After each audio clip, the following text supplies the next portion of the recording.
नमस्कार, मैं हूं आपके साथ अभिषेक पुंडीर। कांग्रेस पार्टी ने जिन हालातों में 2024 का लोकसभा चुनाव लड़ा, वो हालात शायद कांग्रेस के लिए इतिहास के सबसे बुरे हालात रहे होंगे, क्योंकि जिस वक्त कांग्रेस को नेताओं की सबसे ज्यादा जरूरत थी, उसी वक्त उसके नेता लगातार उसका साथ छोड़कर जाते रहे। चुनाव से पहले तो झटके लगे ही, लेकिन चुनाव के बीच में भी कई झटके लगे और उसी का नतीजा है एग्जिट पोल एनडीए को 400 पार सीटें दे रहा है। कांग्रेस और उसका गठबंधन भले ही दावा कर रहा हो कि 295 सीटें गठबंधन को आएंगी, लेकिन कांग्रेस के बड़े नेता शशि थरूर का मानना है कि आएंगे तो मोदी ही। हाँ, उन्होंने इतना जरूर कहा कि जितनी बुरी हार एग्जिट पोल में दिखाई गई उतनी बुरी हार नहीं होगी। हाँ, लेकिन हार होनी तय है। ना चाहते हुए भी थरूर को मोदी के सुर से सुर मिलाना पड़ा। रिजल्ट से एक दिन पहले तिरुवनंतपुरम से कांग्रेस उम्मीदवार शशि थरूर ने कहा कि एग्जिट पोल हवाई है, अगर बुरे से बुरा हो जाए और हम हार गए तो भी हमारा प्रदर्शन 2019 से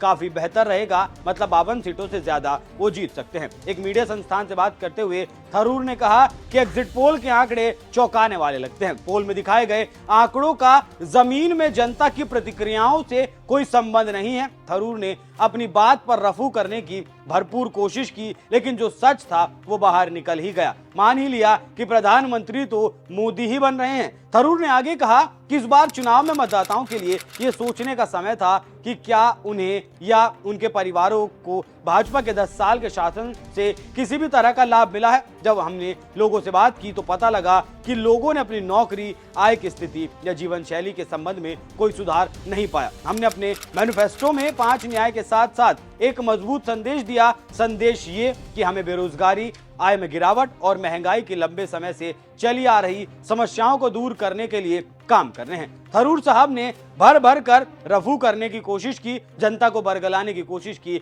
लेकिन लगता है अब बहुत ज्यादा देर हो गई। नतीजे तय हो चुके हैं और बस कुछ ही घंटों में नतीजे दुनिया के सामने होंगे। इस बार के चुनाव में भारत ने इतिहास रचा है। 64 करोड़ मतदाताओं ने मतदान किया, जबकि 2019 में ये मतदान 60 करोड़ 37 लाख था। इतना मतदान ना तो भारत में पहले कभी हुआ और ना ही इतना मतदान दुनिया में कभी हुआ। और रही बात महंगाई और बेरोजगारी की, जनता पर इन मुद्दों का कितना असर हुआ वो हमने एग्जिट पोल में देख लिया। और कांग्रेस की गारंटी पर भी बात कर लेते हैं। तो कांग्रेस ने कर्नाटक में भी गारंटी दी थी, जिनकी धज्जियां उड़ रही हैं। तेलंगाना में भी गारंटी दी थी, लेकिन बीजेपी इस बार तेलंगाना में अपने ऑल टाइम हाई पर पहुंचती हुई एग्जिट पोल में दिखाई गई है। लेकिन फिर भी थरूर को उम्मीद है कि कांग्रेस पिछले चुनाव के मुकाबले बेहतर प्रदर्शन करने वाली है। 3 अंकों में उसकी सीट आने वाली है और गठबंधन को 295 सीट मिलने वाली हैं। मौजूदा हालात को देखते हुए ऐसा संभव नजर नहीं आता, लेकिन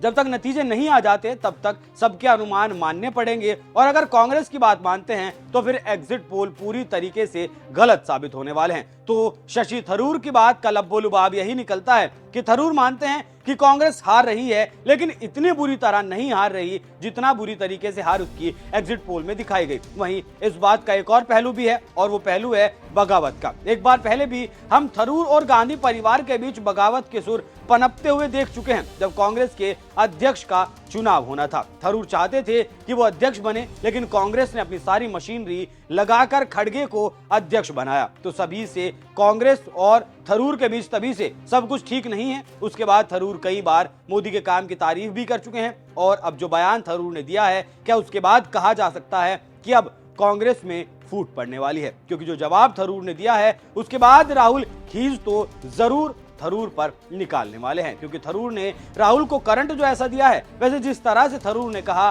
कि आएंगे तो मोदी ही, उस पर आपकी क्या राय है? अपनी राय हमें कमेंट कर जरूर बताएं। नमस्कार।